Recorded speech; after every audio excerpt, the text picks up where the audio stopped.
From the studios of Farm Journal Broadcast, this is AgDay.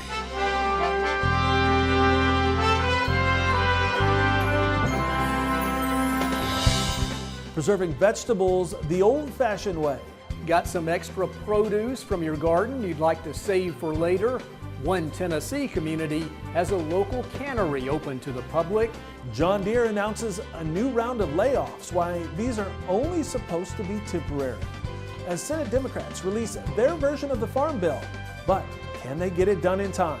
I'm optimistic that we can get it done, but the clock is ticking. A look at what's being proposed and the tight timeline right now on AgDay. AgDay is brought to you by Pioneer. More farmers choose Pioneer brand corn because it delivers game-changing yields. Join a winning team. Pioneer brand corn. Your best year starts here. Good morning, I'm Clinton Griffiths. The Senate has now released its long-awaited version of the Farm Bill. Senate Ag Chairwoman, Democrat Debbie Stabenow of Michigan, releasing the almost 1,400 pages of plans. AgDay's Michelle Rook joins us. And Michelle, what's the likelihood of this plan even coming up for a vote? Yeah, that is the big question, Clinton. Many experts I talked to are doubtful about it coming up for a vote in the lame duck session before the end of the year. The Republican leadership on the Senate Ag Committee has already been highly critical of the text. Plus, there's only a few weeks left to get the Senate version reconciled with the House, conferenced, and scored before it can even be scheduled for a vote. The 5-year Rural Prosperity and Food Security Act includes $39 billion in new resources, with $20 billion to strengthen the farm safety net and establish permanent disaster assistance so emergency relief reaches farmers faster, $8.5 billion to improve access to nutrition assistance, and $4.3 billion to improve quality of life in rural communities. Farm CPA Paul Neiffer says there are some big differences compared to the House bill when it comes to ARC and PLC programs and modernizing reference prices. They actually are going to automatically allow farmers to get the highest of the 23 and 24, either ARC or PLC, so that is helpful. They did bump reference prices across the board at 5%, but we know on the House bill they bumped them 10 to 20%, so this is an automatic 5%. They did expand the payment limit for the ARC up to 12.5%. from the current 10%, but then they put a 15% restriction on the PLC. Now, when they originally talked about this a few months ago, it was even more restrictions. So that part was actually probably okay. Neiffer says farmers can get part of their PLC or ARC payment ahead, which is also beneficial. However, base acre updates are capped and apply to only underserved and disadvantaged farmers. The limit is 160 acres per farm. And if from 2025 to 2029, if an underserved farmer is not operating those acres, then it looks like those base acres disappear and goes back to the old base acres. Another positive is the emergency relief program would be made permanent from 2025 to 2029. They're trying to make it so we don't have to have these ad hoc programs. This is a program designed to automatically pay the farmer what they need. But he says adjusted gross income limits drop from $900,000 to $700,000, and that applies to landowners and tenants cash renting ground. If you have a landlord that owns the land and their AGI is over $700,000, which is the new AGI, then nobody gets any payments on those acres, including the tenant farmer whose AGI is under $700,000. So Neiffer says many of the proposals seem to penalize production ag. And the National Pork Producers Council says they're disappointed the bill fails to address California's Prop 12 pork production standards. A bigger question is, can the bill move in the lame duck? The former Senate Ag Committee GOP economist is optimistic the Congressional Budget Office could at least get it scored. If we deliver you a full farm bill, because you have to get it scored, right? Lawmakers need to know how much this thing's going to cost. I said, if we deliver you a full 5-year farm bill, let's say a few weeks left in the lame duck, can you guys score it? And they said, that's our job to get it scored, so we will deliver. So I'm optimistic that we can get it done, but the clock is ticking. The problem is Senate Ag Committee ranking Republican John Bozeman has already criticized this last-ditch effort, saying, quote, an 11th hour partisan proposal released 450 days after the expiration of the current farm bill is insulting. America's farmers deserve better, end quote. So while the chances to advance a bill look like they're fading, stranger things have happened in Washington. I'm Michelle Rook reporting for AgDay. All right, thanks, Michelle. And we continue to follow who will be nominated as the next USDA secretary under President Trump. And a new name has been added to the list. He's Jimmy Emmons. Now, Emmons is currently the Senior Vice President of Climate Smart Programs at Trust in Food. Trust in Food is a division of Farm Journal.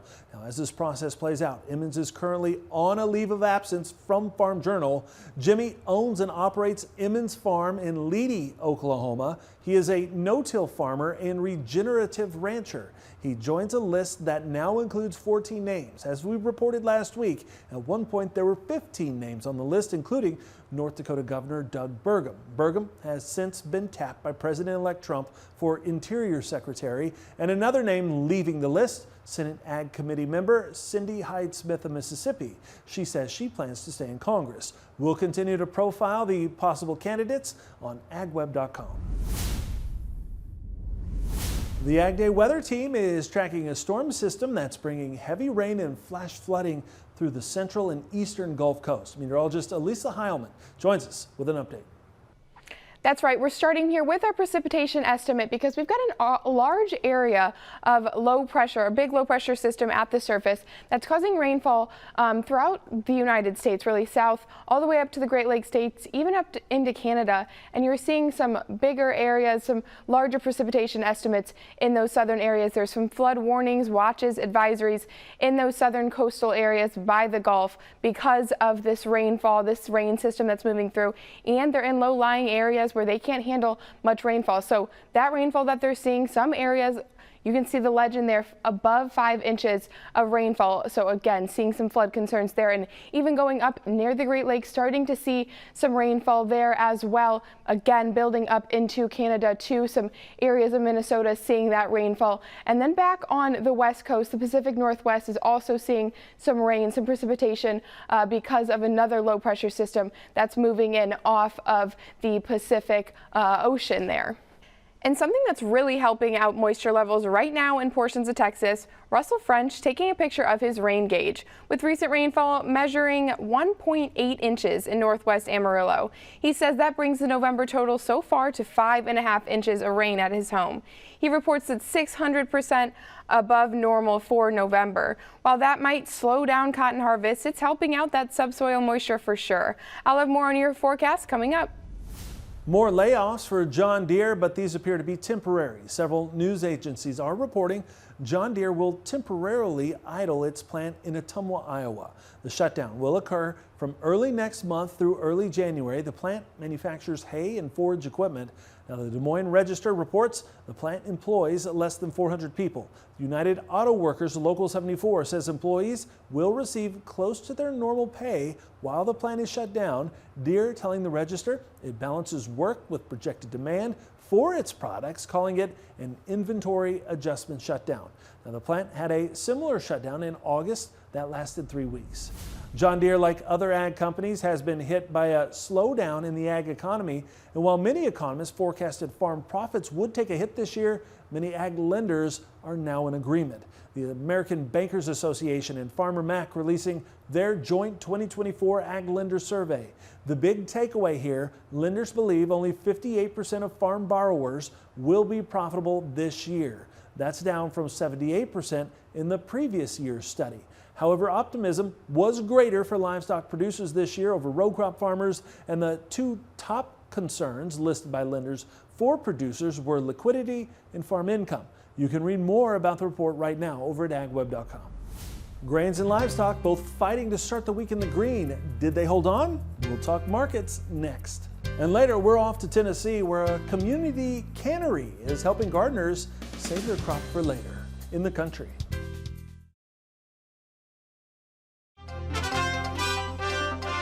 Corteva is partnering with BP to make sustainable aviation fuel. The two companies signing a non-binding memorandum of understanding.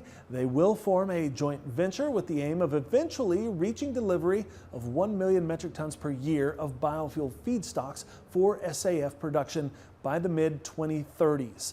Corteva says it plans to contract with farmers in North and South America, along with Europe, to grow its proprietary mustard seed, sunflower, and canola feedstocks for SAF production.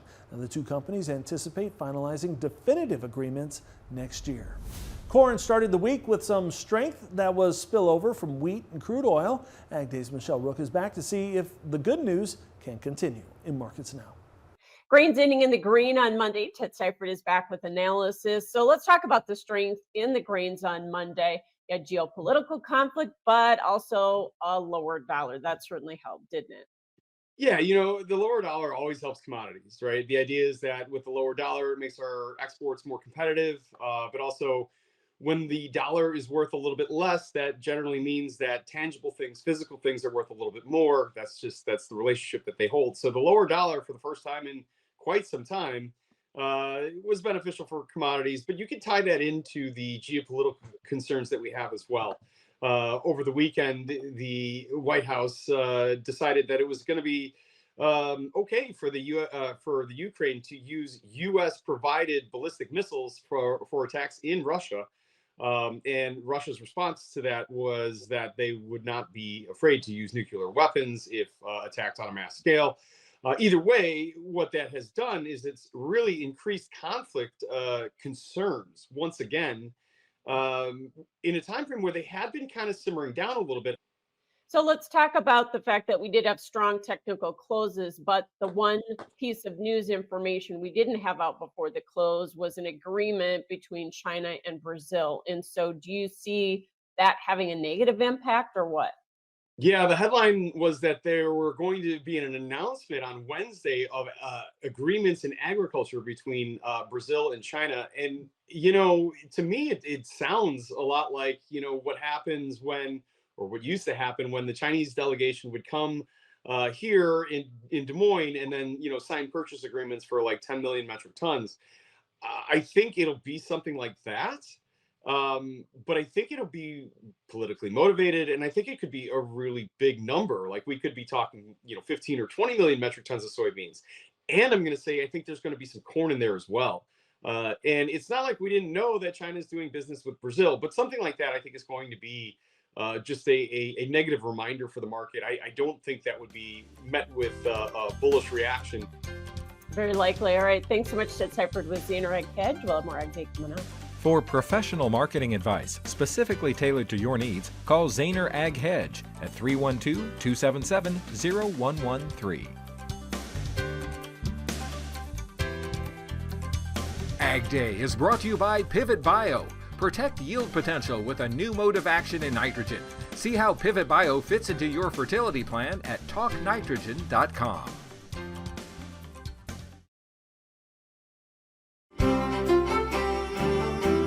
Starting here with our jet stream on Tuesday, you're seeing this ridge that's over the eastern United States, over some of the Great Lakes there as well. Now, let's focus though on this trough that is out in the Pacific, but watch it here as I advance it. You see this cutoff low that then forms and moves east, still staying in the north central United States going into Wednesday. But again, this is a cutoff low, another trough that's moving towards the east coast and more of the Great Lakes states, bringing an area of colder air. You're seeing that blue there. That means colder temperatures coming from that jet stream dip, that trough there. And that moves east, going further into past the Great Lakes into the eastern United States as well, bringing cooler temperatures.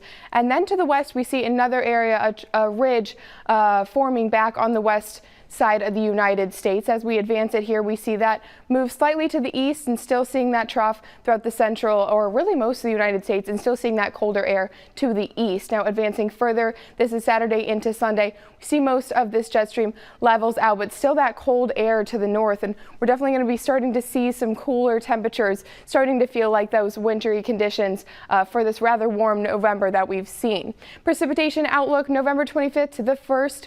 December 1st. We've got some pretty average temperatures on the east and in the central United States, just some wetter than average conditions in the northwest, especially Pacific Northwest there as well. Temperature outlook November 25th to the 1st, again above normal temperatures for a lot of the south and also the east, and then some normal or below normal temperatures for some of the north and northwest for this outlook in a couple weeks here. Now we're going to our cities: Winter Park, Colorado, high of 15, low of 9. We've got Wintersville, Missouri, 57, 35. And then Winterdale, Pennsylvania, high of 52, low of 40.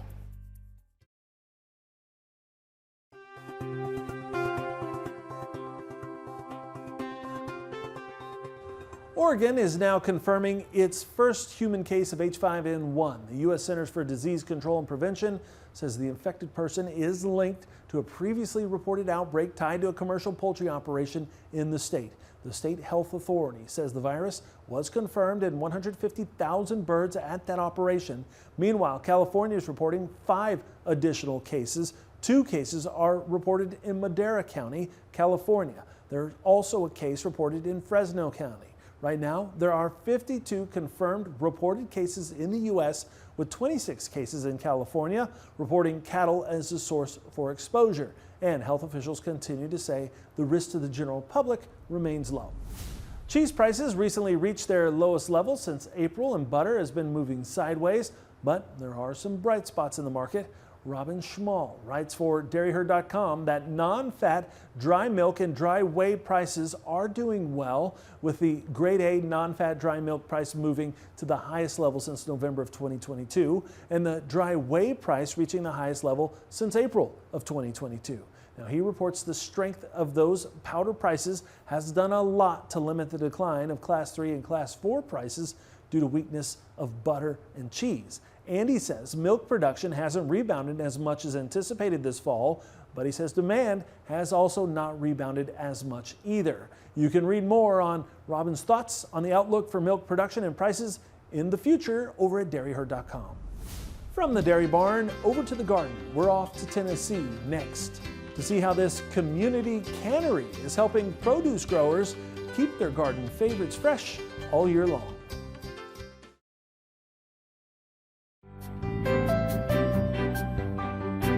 Tennessee County has a facility where fruit and vegetable producers or folks who just shopped at a nearby farmer's market can prepare their foods to keep for a while. As Charles Denny reports, it's a cannery that's free and open to the public. We did 96 jars. In one day? In one day. Sister Act, the canning siblings. Pam Rogers and Sharon Good often bring their produce to the Bradley County Community Cannery, here stirring up a boiling vat of fresh green beans. Canning is a relaxing way for them to spend time together and an opportunity to preserve some of their favorite foods. My specialty is vegetable soup and peaches, green beans, tomatoes, and apples. Well, we come in and can. Occasionally we fight on what to put in our soup and things like that. But mainly for me, it helps me keep my anxiety down. This is like a safe haven for me. Open summer to mid-autumn, the cannery gets a lot of use. Here green beans are prepared, steamed, and jarred in less than an hour. More than 12,000 jars of all kinds of produce were canned here last year, all at the only county-owned and operated cannery in the state. So our farmers market is located also on this location, and so people are able to buy local, get their green beans, get their tomatoes, whatever they want to can, and immediately come over to the cannery after they make an appointment with us and can their soup, their salsas, whatever they need. But it's a really cool location to see. It's literally farm to table. You don't have to be an expert to come here. In fact, it's a great place for beginners to come learn from UT Extension. All you need is your own produce and some jars. UT Extension has been involved with the cannery since it opened nearly 50 years ago. Agents won't do your canning for you, but they will help you operate the equipment, the pressure sealing and all, and making sure everything is done correctly. So if a client has a question of how long to pressure cook, how to prep this item, we'll be able to give them those answers before they come in so they know how much prep time, how much canning time is involved. Ideally, we'd eat produce as soon as it's harvested, but saving for future meals is also clever and possible. Here, a valuable community resource where that option is available. This is Charles Denny reporting. All right, thanks, Charles. And that's all the time we have this morning. We're sure glad you tuned in from all of us here at AgDay. I'm Clinton Griffiths. Have a great day from Farm Country.